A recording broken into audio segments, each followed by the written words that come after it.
In a quiet village surrounded by hills, there stood an old wooden clock in the center square.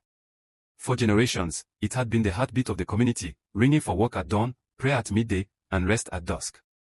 One morning, the clock stopped ticking. At first, no one noticed. But slowly, confusion spread. Farmers didn't head to the fields because they feared it was too early. Merchants kept their shops closed because they believed the day hadn't fully begun.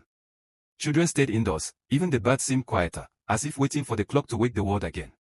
By sunset, or what they thought might be sunset, the entire village had slipped into stillness. People whispered, "Time has stopped for us." Some said it was a curse. Others believed it was a sign from the heavens. Only one person didn't panic, the oldest elder, a woman named Maria, known for her calmness and strange wisdom. She walked to the silent clock, touched its wooden frame, and chuckled softly. The villagers stared at her, shocked. "How can you laugh when our time has ended?" someone asked.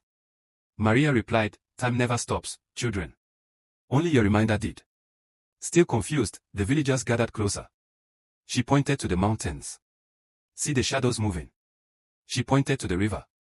"See the water flowing." She lifted her palm. "Feel your heart still beating." Then she said something unexpected. "Let me tell you a secret. When this clock was first built, the maker left a note inside.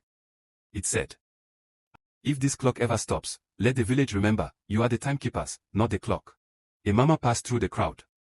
Some laughed at their own fear, others wept at the realization. But the twist came the next day. A traveling craftsman arrived in the village. When he learned of the stopped clock, he examined it and revealed something shocking. It didn't stop on its own. Someone removed the tiny gear. The villagers gasped. Someone among them had intentionally stopped their time. After a tense search, a young man confessed. He had been overwhelmed with life, tired of expectations, and wished the world would pause just for a moment. "I thought if the clock stopped, everyone would finally rest. I didn't mean harm," he cried. Instead of punishing him, Maria placed a gentle hand on his shoulder.